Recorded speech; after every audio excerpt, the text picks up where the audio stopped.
स्वर्ग का राज हमारे लिए आज भी खुला हुआ नहीं है। इसलिए मसीह जीवन हमारे लिए एक बहुत ही समझ के साथ और बहुत ही कठिनाई के साथ मसीह जीवन को हमें अपनाने की आवश्यकता है। स्वभाव के साथ भले हम बहुत वचन को ना जानते हों, भले हम वचन नहीं सुना पाते हों, भले ही हम बहुत लंबी देर तक प्रार्थना नहीं कर पाते हों, या भले हमारे प्रार्थनाओं से लोग चंगे नहीं होते हैं, लेकिन हमारा स्वभाव यदि परमेश्वर के अनुरूप है तो हम एक मसीही हैं। चमत्कार हो या ना हो, हम वचन बता नहीं पा रहे हैं या हमें इतना ज्ञान नहीं है तो भी चलेगा, लेकिन अगर स्वभाव मसीह के अनुरूप नहीं है, यदि हमने पिता और पुत्र को और पवित्र आत्मा को पहना नहीं है, तब तक हमारा मसीह होने का कोई भी लाभ नहीं है। हम एक झूठा पहरावा पहने हुए हैं। इसलिए हमें जब पिता पुत्र और पवित्र आत्मा के नाम से बपतिस्मा लिया है तो हमारा मनुष्यत्व हमारे अनुसार नहीं होना चाहिए, वरन पिता और पुत्र और पवित्र आत्मा के अनुरूप में होना चाहिए। हमें परिवर्तित होकर एक नया मनुष्यत्व को पहन लेना चाहिए जो मसीह के अनुरूप, परमेश्वर के अनुरूप, परमेश्वर के पुत्र के प्रतिरूप में हमें होना चाहिए। इसलिए परमेश्वर को धन्यवाद देते हैं। ये बात हम नहीं जानते कि आप लोगों का जीवन कैसा है या आप कैसे जीवन जीते हैं। सब अपने अपने समझ के अनुसार जीते हैं या परमेश्वर के स्वभाव के अनुरूप जीते हैं। इसलिए हम जो है जब मझटोली में गए थे तो एक वचन हमने पढ़ा था होशे नबी के पुस्तक में से, कि वहां पर लिखा हुआ है, आओ हम ज्ञान ढूंढें वरन यहोवा का ज्ञान ढूंढें। तो यहाँ पर एक विशेष बात है कि हम वचन जानते तो हैं, पर क्या हम परमेश्वर को जानते हैं या नहीं जानते।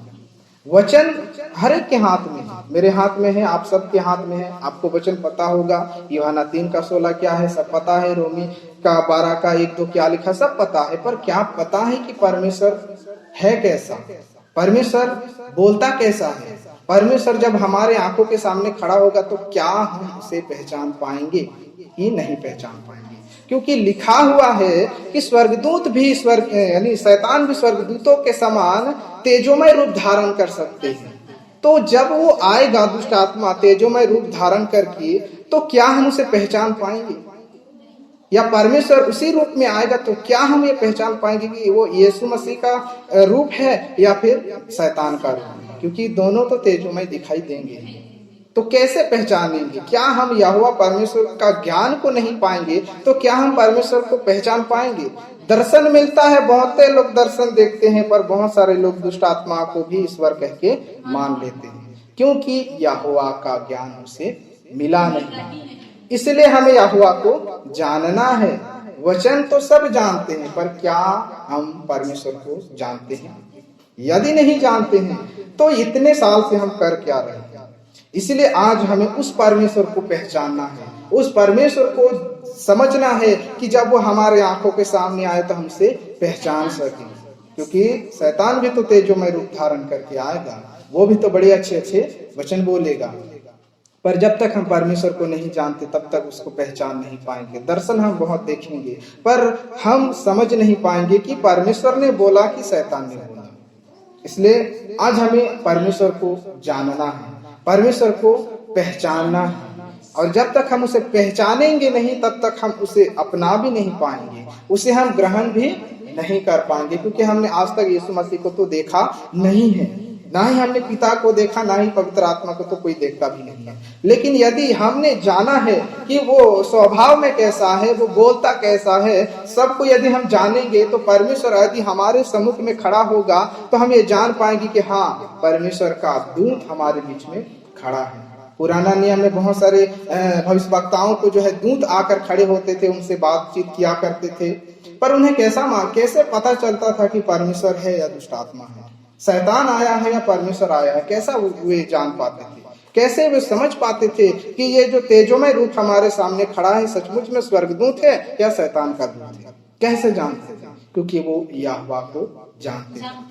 इसीलिए आज हमें यहोवा परमेश्वर को जानना है, यीशु मसीह को जानना है, समझना है कि वो वास्तव में उसका व्यक्तित्व कैसा है। और जब तक हम उसे जानेंगे नहीं तब तक उसे हम ग्रहण भी नहीं कर पाएंगे, तब तक उसके समान हमारा स्वभाव परिवर्तित भी नहीं होगा, और तब तक हमारा बपतिस्मा लेना पूरा भी नहीं हुआ। और जब तक ये सब हुआ नहीं है तो स्वर्ग के राज में प्रवेश करना मुश्किल है। इसलिए परमेश्वर का हम धन्यवाद देते हैं। मसीह जीवन हमेशा आशीष और हमेशा भौतिक आशीषों को पाना ही नहीं है, लेकिन इसमें हमें एक रहस्य को समझना है कि परमेश्वर है कैसा और हमें बनना कैसा है।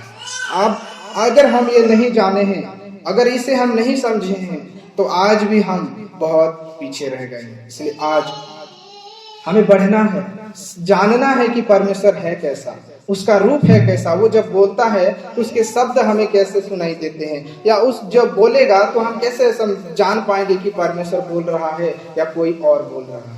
हम कैसे समझ पाएंगे? हम सपनों में भी देखते हैं, दर्शन भी हम देखते हैं, कई सारे स्वप्न आते हैं, तो हम इसे कैसे भेद कर पाएंगे कि हाँ परमेश्वर ने हमें दर्शन दिया है या शैतान ने दर्शन दिया है? कैसे समझ पाएंगे? जब परमेश्वर को जानेंगे, उसका स्वभाव को जानेंगे, उसके बोलने के तरीके को जानेंगे, तो हम समझ पाएंगे कि हाँ परमेश्वर ही ने बोला है, क्योंकि वो ऐसा ही है। अगर हम उसे नहीं जानते तो हम उसे पहचान भी नहीं पाएंगे। इसलिए हमें समझना है, यदि मैं किसी के आवाज को पहचानता हूँ तो यदि मैं उसे ना भी देखूं तो पहचान लूंगा कि फलाना बात कर रहा है या फलानी बात कर रही है, क्योंकि उसका शब्द समझ आता है, क्योंकि मैंने उसका शब्द को पहचाना है। इसलिए भले उसका रूप ना दिखाई दे, पर शब्द से उसे पहचाना जा सकता है। इसलिए जब तक परमेश्वर को हमने नहीं जाना है, तब तक जब वो बोलेगा या दर्शन देगा तो हम तब तक समझ नहीं पाएंगे जब तक हम उसको नहीं जानते हैं। इसलिए हमें उस परमेश्वर को जानना है, और जब हम जानेंगे तो ही हम परिवर्तित होंगे, और जब नहीं जानेंगे तो हमारा स्वभाव जैसे का तैसा ही बना रहेगा। सिर्फ आदतें बदलेगी लेकिन स्वभाव नहीं बदलेगा। आज मसीहियों का आदत बदल जाती है। पहले बहुत दारू पीते थे, आज बहुत प्रार्थना करते हैं। आदत बदल गया पर स्वभाव नहीं बदला। यहोवा परमेश्वर को पहचानना कैसे है? तो परमेश्वर को धन्यवाद देते हैं कि सवाल पूछना एक अच्छी बात है कि परमेश्वर को हम पहचानेंगे कैसे। रोमी उसका 12 का 2 पद को पढ़ दीजिए। तो परमेश्वर को धन्यवाद देते हैं। यहाँ क्या लिखा? परमेश्वर की भली और भावती और सीधी इच्छा को अनुभव से मालूम करने पाओगे। कैसे पाओगे? कि तुम्हारे मन के नए हो जाने से तुम्हारा चाल चलन भी बदलता जाएगा। कैसे पहचानेंगे आप बताइए? वचन में तो लिखा हुआ है और हमने पढ़ दिया। कैसे? मन नया होना चाहिए, चाल नया होना चाहिए, तब परमेश्वर का सिद्ध भली और भावती इच्छा मालूम होगी। परमेश्वर का जब इच्छा मालूम होता है तो ही पता चलता है कि जो बोल रहा है वो परमेश्वर ही बोल रहा है, क्योंकि उसकी इच्छा मालूम है। उसकी इच्छा हमें पता चल जाएगी। वो जैसा सोचता है वैसा हमारा सोच बदल जाएगा। हम उसके समान हम सोच पाएंगे, उसका सोच को हम समझ पाएंगे, उसकी इच्छाएं हमें मालूम हो जाएगी। और इफिसी की पत्री में लिखा हुआ है कि ध्यान से समझो कि प्रभु की इच्छा क्या है। और इच्छा कैसे समझा जाए? जब मन नया हो। पहली बात कि मन में जो कचरा भरा हुआ है वो पहले बाहर निकालना चाहिए, और जब तक वो निकाला ना जाए तब तक तो नया तो हो नहीं सकता। इसीलिए जब हम प्रभु के पास आते हैं तो हमारा मन शून्य होना चाहिए। हम कई बार परमेश्वर के पास आते हैं, बहुत सारे विषय को लेकर आते हैं। हम कहते हैं आज हम जाएंगे प्रभु के पास, हमारे बेटी का एग्जाम है, उसके लिए हम प्रार्थना की मांग करेंगे। हमारा मन तो उसी में लगा रहेगा, कब अवसर मिलेगा कि मैं प्रार्थना का मांग करूंगा। कोई और विषय लेकर आता है और मन में वही बातें लगी रहती है। क्या ऐसा कोई है जब परमेश्वर के पास आता हो तो उसका कोई भी विचार ना हो, वो बिना कोई सोच विचार के प्रभु के पास आकर बैठ जाए? प्रभु बोले क्या चाहता है? पता नहीं, जो तू देना चाहता है वही दे दे। ऐसा जो सोच लेकर प्रभु के पास आएगा उसे प्रभु अपना इच्छा बताएगा। आप प्रभु के पास किस किस विषय से आते हैं? कोई तो अपने घर के विषय में लेकर आता है, कोई बाल बच्चों, कोई माता पिता के विषय को लेकर आता है।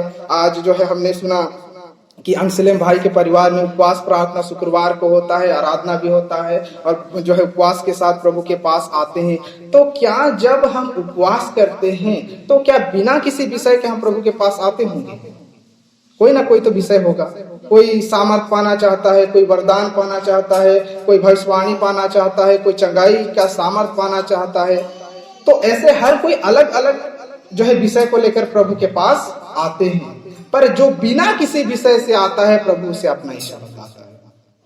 तो आप परमेश्वर की भली और भौतिक इच्छा जब जानना चाहते हैं, उसे पहचानना चाहते हैं, आप सोचते हैं कि हाँ प्रभु मैं आज आपको जान के रहूंगा, तो आप बिना किसी विषय के प्रभु के पास आए, उपवास के साथ आए या बिना उपवास के साथ आए, बिना किसी सोच और विचार के परमेश्वर के पास आए और प्रभु मेरा कोई मांग नहीं है, जो तू देना चाहता है मुझे तू दे, तब वो कहेगा हाँ ये मेरी इच्छा है, सुन ले, क्योंकि तू आज बिना किसी कटोरा लिए बिना ही आया, इसलिए मैं जो चाहूंगा वो तुझे दे सकता हूँ।